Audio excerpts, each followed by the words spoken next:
श्रीमद् भागवत महापुराण पंचम स्कंद 13वां अध्याय।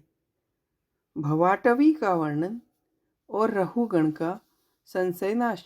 जड़ भरत ने कहा, राजन, यह है जीव समूह, सुख रूप धन में आसक्त, देश देशांतर में घूम फिर कर व्यापार करने वाले व्यापारियों के दल के समान है।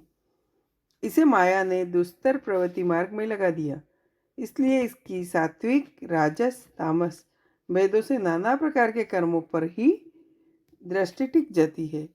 उन कर्मों में भटकता यह संसार रूप जंगल में पहुंच जाता है। वहां इसे तनिक भी शांति नहीं मिलती।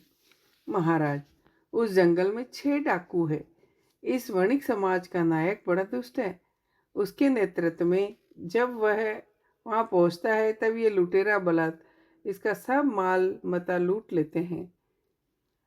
उसी जिस प्रकार भेड़ों के झुंड में घुस कर उन्हें खींच लेते हैं, उसी प्रकार इसके साथ रहने वाले ही इसे असावधान देखकर इसके धन को इधर उधर खींचने लगते हैं।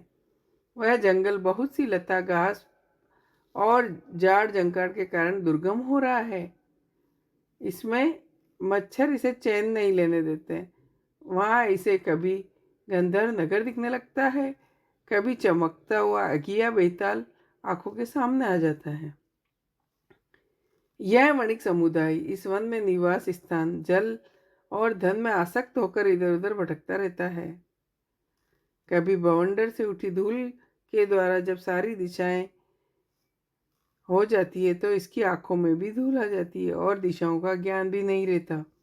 कभी इसे दिखाई न देने वाले झिंगुरों का कर्णकटु शब्द सुनाई देता है।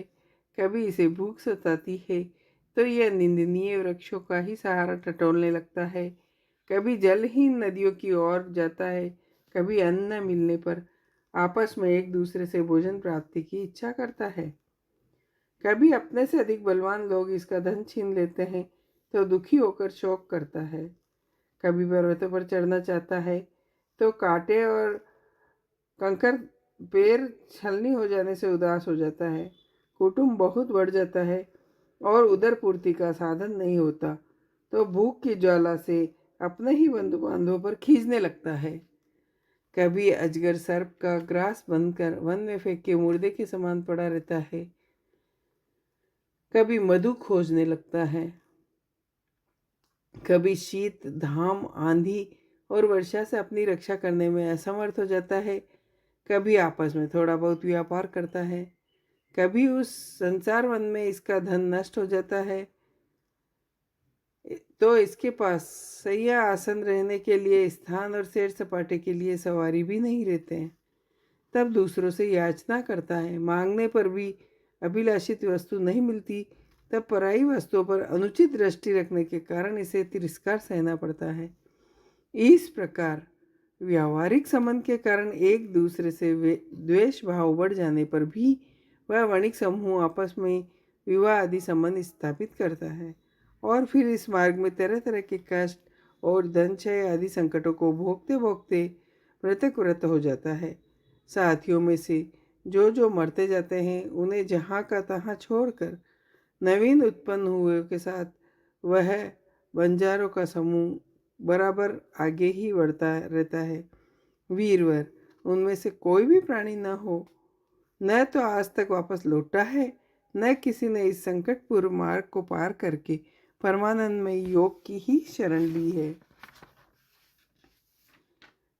जिन्होंने बड़े बड़े दिक्पालों को जीत लिया है वे धीर वीर पुरुष पृथ्वी में यह मेरी है ऐसा अभिमान करके आपस में वेद ठान कर संग्राम भूमि में जुट जाते हैं तो भी उन्हें भगवान विष्णु का वह अविनाशी पद नहीं मिलता जो वेरहीन परमहंसों को प्राप्त होता है। इस भवाटवी में भटकने वाला यह बंजारों का दल कभी किसी लता की डलियों का आश्रय लेता है। जब उनसे धोखा होता है तब हंसों की पंक्ति में प्रवेश करना चाहता है, किंतु उनका आचार नहीं सुहाता, इसलिए वानरों में मिलकर जाति स्वभाव के अनुसार दाम्पत्य सुख में रहकर विषय भोगों से इंद्रियों को तृप्त करता है। वहां वृक्षों में क्रीड़ा करता हुआ पुत्र और स्त्री स्नेह पाश में बंध जाता है।